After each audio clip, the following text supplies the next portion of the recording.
by request, I'm going to try to give some clarity, maybe, on distributors and getting them clocked properly. It seems to be a struggle for people who even know about these things, still struggle. So what I've mocked up here is pretend that this is a small block engine, and it's easier, I thought, to show you on a board than actually in the engine. But if this was a small block Mopar, you would have your distributor back here. This would be your front of your engine, and your valve covers would be here, intake, carburetor. All right, you got the picture. If it was a big block, which is fine, it's just the opposite. This would be the front of your engine. But let's just pretend it doesn't matter. They got these tangs, and people don't know what the tang is. This is it. This slot is, I call it a tang. It goes inside this drive gear that works off the camshaft, and it also has an oil pump shaft underneath of it, intermittent shaft.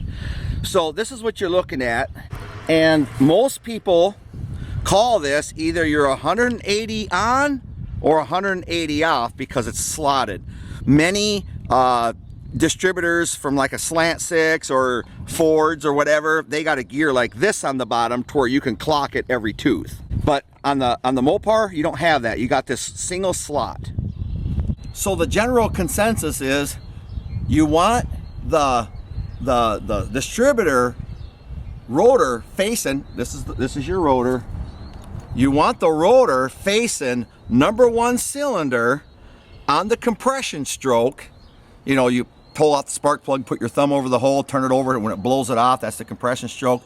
There's other ways to do it too, by the rocker arms, but you get the idea. Most people don't get too confused on that. But then how do you clock the distributor? And this is where even Mopar guys that's been around this game a while get confused. Let's fix that.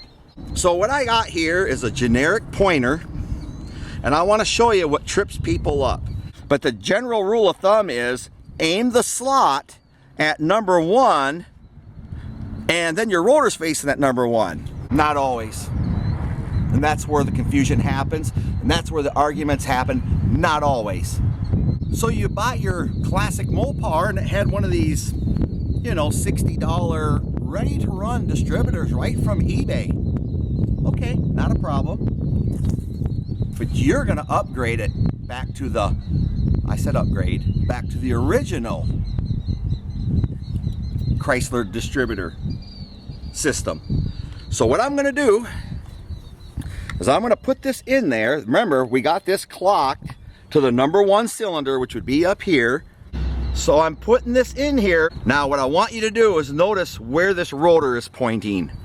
So I'm gonna put my pointer on top of it. So I have this in line with that rotor, and that's clocking the gear. If you clock this gear at #1, this is where the eBay ready-to-run rotor is pointing, and so you would have #1's plug wire as marked would be over here, which it's not facing #1. You see what I'm saying? Now, if I go to, let's say, the factory Chrysler electronic distributor, the other rotor was facing, look at this, get on top of this here. Look at this. This is where the other rotor was facing. Look where this one's facing. That's facing 2 spark plug wires off. So people pull it out, drop it in, and your 2 plug wires off. My car won't run. People assume that the rotor is always clocked with the tang on every distributor the same. It's not. That's why when people put it together, they have such problems. Let me go to just a regular points distributor. This is a single point distributor. Let's see where that one's clocked. I don't know, I didn't do it. Okay. It's closer to what the other one was, but let me poke this in the ground more and you'll see. All right, we're just about 1 plug wire off on this one. See that? Now, you can twisty the distributor, but you're moving that I don't know how many degrees. You're moving your timing 30, 40 degrees to try to catch that plug wire up with this. So this is where people give instructions with good intention. All you have to do is when you put this together, just make sure, you know, drop it in 180 degrees the same way. It's either it's pointing to the front or the back of the car. They pull out one distributor, oh, the rotor was pointing toward the back, drop the other one facing the back, because it's got to be on, right? No, it doesn't. So there's two ways to fix it.